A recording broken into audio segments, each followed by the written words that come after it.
સુરતના લિંબાયત વિસ્તારમાં આવેલા લગ્ન મંડપમાં યોગેશ મારવાડીના પુત્રના લગ્ન દરમિયાન બારકુ પાટીલે હવાઈ ફાયરિંગ કર્યું હતું, જેના કારણે ત્યાં હાજર લોકોમાં ફફડાટ ફેલાઈ ગયો હતો. આ ઘટના બાદ આરોપી મહારાષ્ટ્ર ભાગી ગયો. લિંબાયત પોલીસે ત્વરિત કાર્યવાહી કરતા તેને 40 ગામ વિસ્તારમાંથી શોધી કાઢ્યો હતો. પોલીસે આરોપી બારકુ પાટીલને ગુના સ્થળે લાવીને રિકન્સ્ટ્રક્શન કરી પોલીસે તેને કાયદાનો પાઠ ભણાવ્યો. આ કાર્યવાહી દરમિયાન પોલીસે તેની પૂછપરછ કરી અને ઘટનાની વધુ વિગતો એકઠી કરી હતી.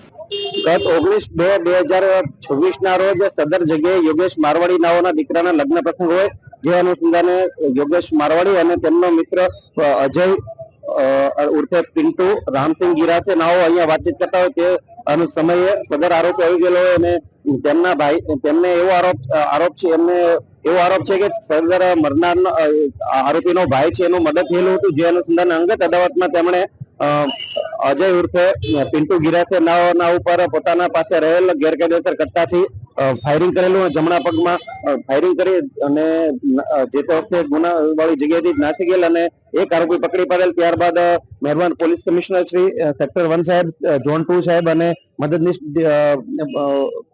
એસીપી ડી ડિવિઝન સાહેબ નાઓના માર્ગદર્શન હેઠળ અલગ અલગ ટીમો બનાવી સદર આરોપીઓને પકડવા માટે ત્યારબાદ મહારાષ્ટ્ર ખાતેથી આપણને બાતમી મળેલ હતી કે તે 40 ગાંવ જગ્યાએ એક જગ્યા આવવાનો હોય, જેના આધારે ટેકનિકલ વર્કઆઉટ અને હ્યુમન સોર્સના આધારે સદર આરોપીને મહારાષ્ટ્ર જિલ્લાના જલગાંવ ખાતેથી 40 ગાંવ નામના એક જગ્યાએથી સદર આરોપીને પકડી પાડેલ છે અને પકડીને કાયદેસરની કાર્યવાહી કરી અને સદર ગુનાવાળી જગ્યાએ લાવી તેમનું રિકન્સ્ટ્રક્શન કરવામાં આવેલ છે. એના ઉપર કેટલા ગુનાઓ નોંધાયેલા છે? સદર આરોપી ઉપર 34 જેટલા લૂંટ, murder, attempt two murder, robbery, snatching, firing ના અસંખ્ય ગુનાઓ નોંધાયેલા હોય અને જે અનુસંધાને તેને લાવીને કાયદામાં રહેશો તો ફાયદામાં રહેશો, તેમજ ગુનાવાળી જગ્યાએ લાવીને રિકન્સ્ટ્રક્શન પંચનામું કરવામાં આવેલ છે. ગુનાખોરી કરનારાને શું તમે ચેતવણી આપવા માંગો છો?